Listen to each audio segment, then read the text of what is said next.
এই জন্য বলছি বাংলার মুখ্যমন্ত্রীকে আমি মিথ্যাশ্রী বলে। এবার শাসক দলের বড়সড় দুর্নীতি ফাঁস করলেন অধীর চৌধুরী। কাগজপত্র চিঠি দিয়ে উল্লেখ করে দেখুন।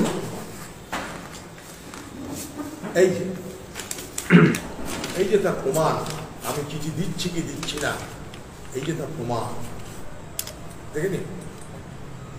আপনাদেরকে কিছুটা দর্শক বন্ধু জানিয়ে রাখি, কয়লা চোর, পাথর চোর, বালি চোর, চাকরি চোর, এই চোর চোর দুর্নীতি। ভোটের সময় এনআরসি আসবে, হিন্দু মুসলিম ভোট ভাগাভাগি হবে, সেই ধর্মীয় মেরুকরণের রাজনীতি হবে 2026 থেকে 2024 পর্যন্ত আমরা দেখে আসছি।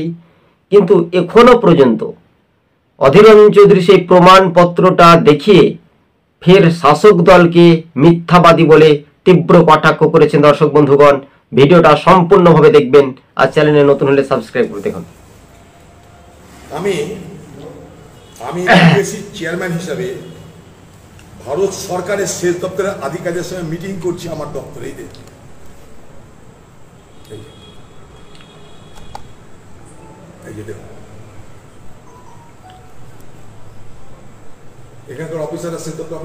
এমনকি অধীর চৌধুরী কোন দপ্তরে মিটিং করেছেন, কি করেছেন, সব তথ্য প্রমাণ ফাঁস করলেন। রাজ্যের শাসক দলের মুখ্যমন্ত্রী মিথ্যাবাদী বলে আরো কটাক্ষ দেখুন। তাদের সঙ্গে তো পশ্চিমবঙ্গের 100 দিনের কাজের টাকা ভাগাভাগির আলোচনা করিনি।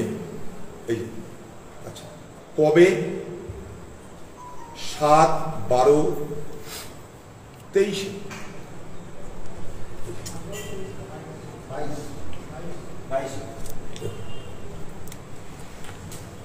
এই জন্য বলছি বাংলার মুখ্যমন্ত্রীকে আমি মিথ্যাশ্রী বলে তাকে আখ্যায়িত করতে চাই। প্রিয় দর্শক বন্ধুগণ, আজকে ছিল আমাদের এই পর্যন্ত প্রতিবেদন।